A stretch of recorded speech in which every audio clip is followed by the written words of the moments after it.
আপনার বহুল পরিচিত টেবিল টক ইউকে সঞ্চালনায় আপনি আজকে টক শো করতেছেন। আমার একজন প্রিয় ব্যক্তিত্ব।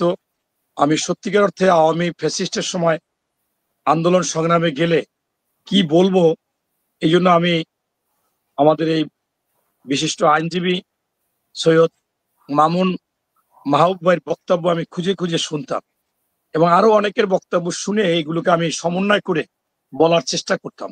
প্রতিদিনের বক্তব্যে ওনার থাকতো কিছু মেসেজ এবং সেটা আওয়ামী বিরোধী, মানুষকে উজ্জীবিত করার। আবার ডক্টর জাফরুল্লাহ চৌধুরী, এরকম যারা যারা ছিলেন আমি চেষ্টা করতাম তাদের কথাগুলো নিয়ে কোট করে কথা বলতে। আওয়ামী বিরোধী মিন্স মানে সরকার বিরোধী, মানে সরকারের যে দোষগুলো আছে, সরকার বিরোধী, ফ্যাসিবাদ বিরোধী, ফ্যাসিবাদ বিরোধী। এখন সেটা যদি এখন ভবিষ্যতে আমার মনে হয় মামুন মাহবুব ভাই এই জায়গায় থাকবে, যে কোনো সরকার যদি যায় সেই সরকারেরও ভুলগুলো ওনারা ধরিয়ে দিবেন, সেটা সেই জায়গাটাতে থাকবে। আমিও ওনার সাথে থাকবো সেখানে যদি বিএনপিও আসে। এই জন্য আপনার ওনাকে উনি বেশ কিছু কথা বলেছেন যেটা আইনের ভাষায়, আসলে মানুষ আইনের ভাষা শুনতে চায়। যেহেতু আমরা আবার রাজনীতি করি, আমরা ওইটা একেবারে পুঙ্খানুপুঙ্খ না বলে আমরা চেষ্টা করি যে সমসাময়িক বিষয়গুলোকে টেনে আনতে। যেমন আমার কাছে প্রশ্ন সেটা করেছেন। ওই মাহবুব ভাইকেও ধন্যবাদ যারা দেখছেন এবং পরবর্তীতে দেখবেন, সকলকে জানাচ্ছি সালাম, আসসালামু আলাইকুম। আপনারা জানেন বাংলাদেশে 18 বছর 111 থেকে আন্দোলন সংগ্রাম হয়েছে। আমাদের বিএনপির ভারপ্রাপ্ত চেয়ারম্যান মহোদয় তারেক রহমান সাহেব চিকিৎসার জন্য বিদেশ গিয়েছেন। শেখ হাসিনা বিভিন্ন জনে বিভিন্ন ধরনের কথা বলেছেন। এখনো জামাত নতুন নতুন কিছু কথা বলেন যে পালিয়ে গিয়েছেন। আমি দেখলাম টকশোতে এসে বলে জামাত পালায়নি। আসলে সেটাও ওনারা মিথ্যাচার করতেছে। জামাত পাকিস্তানের সময়ও আপনার গোলাম আজম সাহেব 1971 সালের 22শে নভেম্বর পালিয়ে গিয়েছেন। এই আওয়ামী লীগের সময়ও ওনাদের একজন বুদ্ধিজীবী জামাতের আবুল কালাম আজাদ ভারতে পালিয়ে গিয়েছেন। এরকম ওই সময় আরো অনেকে পালিয়ে গিয়েছেন। বরঞ্চ তারেক রহমান সাহেব চিকিৎসার জন্য গিয়েছেন। আর সেই তারেক রহমান সাহেব আমার কাছে মনে হয়েছে যে এই 18 বছর যা কিছু করেছেন, ভুল সিদ্ধান্ত নিচে আমি এরকম বের করতে পারিনি। জামাতের আমির বড় বড় দুইটা সভায় আমি ছিলাম, দুইটা সভায়। একটা সভায় বলেছে যে জুলাই আন্দোলনের মাস্টার মাইন্ড তারেক রহমান, আর একটাই বলেছে মহানায়ক তারেক রহমান। আমার কাছে দুইটা ভিডিও আছে।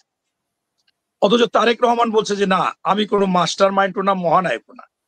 এই আন্দোলন সংগ্রামে ছাত্রদের ভূমিকা সর্বোচ্চ, এরপর হচ্ছে জনতা, এরপর হচ্ছে বিভিন্ন পেশা এবং নিবন্ধিত অনিবন্ধিত দলের লোকজন, সকলেরই কৃতিত্ব আছে। ইনি হচ্ছেন তারেক রহমান। তারেক রহমান গত মাসে আমাদের সম্ভাব্য এমপি প্রার্থীদের সাথে মোট 3 বার সিটিং দিয়েছেন। আমার আসন থেকেও সিটিং দিয়েছেন। তখন উনি বলেছেন যে আমি 7টা জরিপ করেছি, এর মধ্যে 2টা জরিপ আমার কাছে ভালো গ্রহণযোগ্য হয়নি, আর 5টা জরিপ আমার কাছে গ্রহণযোগ্য হয়েছে। সারা বাংলাদেশে সেই জরিপে আসবে। কোনো কোনো ক্ষেত্রে দেখা যাবে যে আমাদের জামাতেরও একটা জরিপ আমরা করেছি, সেই প্রার্থীর সাথে একজন প্রার্থীকে দিব। যেমন আমার আসন বাগেরহাট 4, এই আসনে নীতি নৈতিকতা মূল্যবোধ বা দান অনুদান আমার চাইতে কোনো আওয়ামী লীগ, জাতীয় পার্টি, বিএনপি, জামাত কেউ করেনি। আমি একটি ডিগ্রি কলেজের, মাতৃভাষা ডিগ্রি কলেজের দোতলা ভবন করে দিয়েছি। আমি ইনশাল্লাহ 3টা মসজিদ করে দিয়েছি। 2টা স্কুলে 2টা টিন সেট বিল্ডিং করে দিয়েছি। 88 সাল থেকে মানুষকে দিচ্ছি। আওয়ামী লীগের সাথে যত মামলা হইতো সেই মামলাগুলো আমি জামাতের সাথে, যেহেতু আমার ওই আসনটা জামাতকে দেওয়া হইতো, জামাতের যে প্রার্থী তাকে বলতাম যে ভাই এগুলো তো জামিন হয় না নিম্ন আদালতে, আপনি 500 টাকা দিয়ে আর একটু কাগজ উঠাইয়ে পাঠাই দেবেন, আমি হাইকোর্ট থেকে জামিন করাবো। তা আমরা দুজনের সমঝোতায় আমি হাইকোর্ট দেখতাম, উনি ওখান থেকে পাঠাইতো। আমি বাড়িতে বাড়িতে খাবার পাঠাইতাম, 2 বস্তা, 1 বস্তা চাল আর 1 বস্তা ডাল তেল। আবার জেলখানায় যাই দেখতাম এবং সকল আন্দোলন সংগ্রামে ছিলাম। প্রোগ্রামেও যাই থাকতে পারতাম না, তারপরও এর পরবর্তীতে সেখানে আমাদের গত নির্বাচনে 17 জন প্রার্থী ছিল। আমি একমাত্র তারেক রহমান সাহেব করোনা হেল্প সেল্প করার জন্য চিঠি দিয়েছে 17 জনকে। আমি একা গিয়েছি, 2 উপজেলায় 2টা হেল্প সেল্প করেছি, অক্সিজেন দিছি, মাস্ক দিছি, ঔষধ দিছি, এরকম সবকিছু চেষ্টা করেছি, রুগী এনে চিকিৎসাও করেছি। সবকিছু মিলিয়ে আমার চিন্তা ভাবনা ছিল যে তারেক রহমান সাহেব বলেছিল যে ত্যাগ ও সংগ্রাম, সুনাম, ন্যায় নীতির কথা বলেছিলেন। সেখানে আমি আমার বিকল্প কেউ নেই। এরপরে 5ই আগস্টের পরে আমাদের একজন শিক্ষক, উনি শিক্ষা বিষয়ক সম্পাদক বিএনপির, আগে বলতে আমি পেশাজীবী হিসেবে আসছি, আমি রাজনীতি করব না। পরবর্তীতে উনি ভিসি হয়েছেন উন্মুক্ত বিশ্ববিদ্যালয়। এরপরে এলাকার লোকজন আস্তে আস্তে করে উনিও গিয়েছেন। উনি প্রধান অতিথি, আমি প্রধান বক্তা, এভাবে প্রোগ্রাম করেছি। সব প্রোগ্রামগুলো আমিই বেশি করেছি, খরচ আমিই দিয়েছি। উনি এমনি গিয়েছেন, উনি সম্মানিত লোক, ভালো লোক, কিন্তু ওনার এলাকায় ওরকম কোনো ছিল না। সেই ক্ষেত্রে আমাদের সাথে যে গত মাসে যে সিটিং দিছে সেখানে বলেছে জরিপে এক একজনের এক একটা ভালো দিক আসছে। এখন আমরা সর্বোচ্চ 4 জন করে নিয়েছি। 2-1 জায়গায় একজন বেশি হতে পারে, সেটা অন্য কারণে, আর 2 জন 3 জন। এখন নমিনেশন তো আপনারা সবাই পাবেন না, একজনকে দেওয়া হবে। এখন ওই জামাতের প্রার্থীর সাথে কম্পেয়ার করে আমাদের মনোনয়ন দেওয়া দরকার। যেমন আমার এটা ইঙ্গিত দিয়েছে যে আমাদের আসনে একজন প্রিন্সিপাল, জামাতের যিনি আছে টেকনিক্যাল কলেজের প্রিন্সিপাল, এখন উনি আমাদের ধানের শীষ নিয়ে দাঁড়াইছিল, এবার উনি প্রার্থী অধ্যক্ষ আব্দুল আলিম। সেখানে যদি প্রিন্সিপালের উপরে যদি আরেকটু ভালো পর্যায়ের লোক দেওয়া যায়, তাহলে সাধারণ পাবলিক যারা আপনার যে ভোটগুলো ফিক্সড না, সেই ভোটগুলো আসবে, আওয়ামী লীগের অনেকের ভোটগুলো আসতে পারে, এরকম এরকম করে আপনারা যারা পাবেন না তাদেরকে আমরা আরেক জায়গায় সেট আপ দেবো। দেখা গেল উপজেলা আছে, মেয়র আছে, এগুলো বলেছে প্রত্যেকটা আসনকে ডেকে ডেকে, এবং উনি বুঝিয়েছেন। আগেরগুলো আমাদের প্রাণে লাগছে।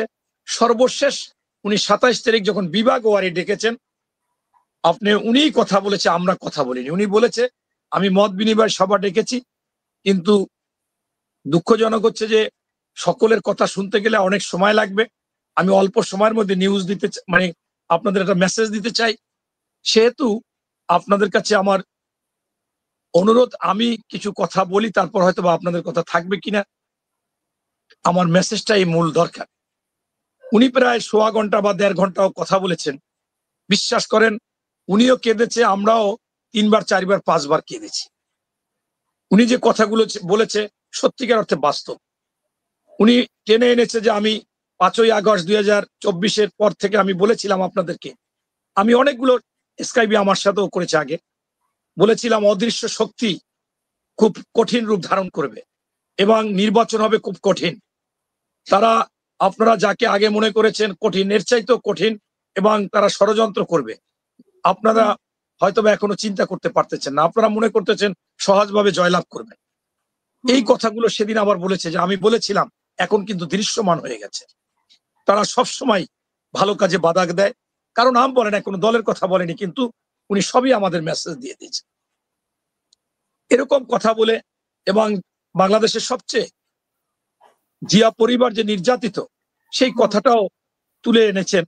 জিয়াউর রহমান রাজনীতি করতে গিয়ে শহীদ হয়েছেন। বেগম খালেদা জিয়ার স্মৃতি বিজড়িত 40 বছরের সেই বাড়িকে ভেঙে চুরমার করে দিয়েছেন, এক কাপুরে বের করে দিয়েছেন। কোকো মারা গেছেন, তারেক রহমানের মেরুদণ্ড ভেঙে গেছেন, এমনকি খালেদা জিয়াকে চিকিৎসার জন্য যেতে দেওয়া হয় না। এই 5ই আগস্টের পরও 6 বার তিনি জীবন মৃত্যুর সন্ধিক্ষণে গিয়ে ফেরত আসছেন।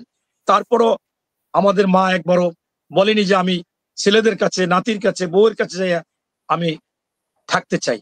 চিন্তা করছে না, আমার বাংলাদেশের সন্তানদেরকে আমি এদের পাশেই থাকবো, আমার স্বাভাবিক মৃত্যু এখানে হোক। এই আরো অনেকগুলো কথা বলেছেন যেগুলো আমরা বাহিরে বলতে পারবো না। সেক্ষেত্রে আমরা যারা নমিনেশনের জন্য ওখানে গিয়েছি সকলেই ওনার প্রতি লিস্ট, এবং ওনাকে আমরা মনে করেছি যে উনি যাকে নমিনেশন দেবে সেখানে উনি ভুল করবেন না। জাতির স্বার্থে, দেশের স্বার্থে, এবং বিএনপি বড় দল তাদের স্বার্থে, এবং এই জুলাই আন্দোলনে যারা অংশগ্রহণ করেছে বড় একটা অংশ, যারা এখন তাদের মূল্য নেই, যারা অসুস্থ রোগী, তাদের স্বার্থে, তাদের অধিকার বাজার দর নিয়ন্ত্রণ, ঘুষ চলবে না, দুর্নীতি চলবে না, সন্ত্রাস, চাঁদাবাজি, দখলবাজি চলবে না, আপনার ধর্ষিত হবে না, এই ছিনতাই হবে না। এইগুলোকে ফিরানোর জন্য দরকার একটা নির্বাচন, আর সেই নির্বাচনের জন্য দরকার ভোট। সেইটাকে আমরা করার জন্য যে কোনো ভাবে আমরা প্রার্থীও দিতে চাচ্ছি, যে তার মধ্যে কিছু জায়গায় স্যাক্রিফাইস করে অথবা এটা করে করে সেইখানে আমাদের তো একটা হিসাবও থাকতে হবে যে কমপক্ষে আমাদের 151, 55, 60টা আসনও তো পেতে হবে।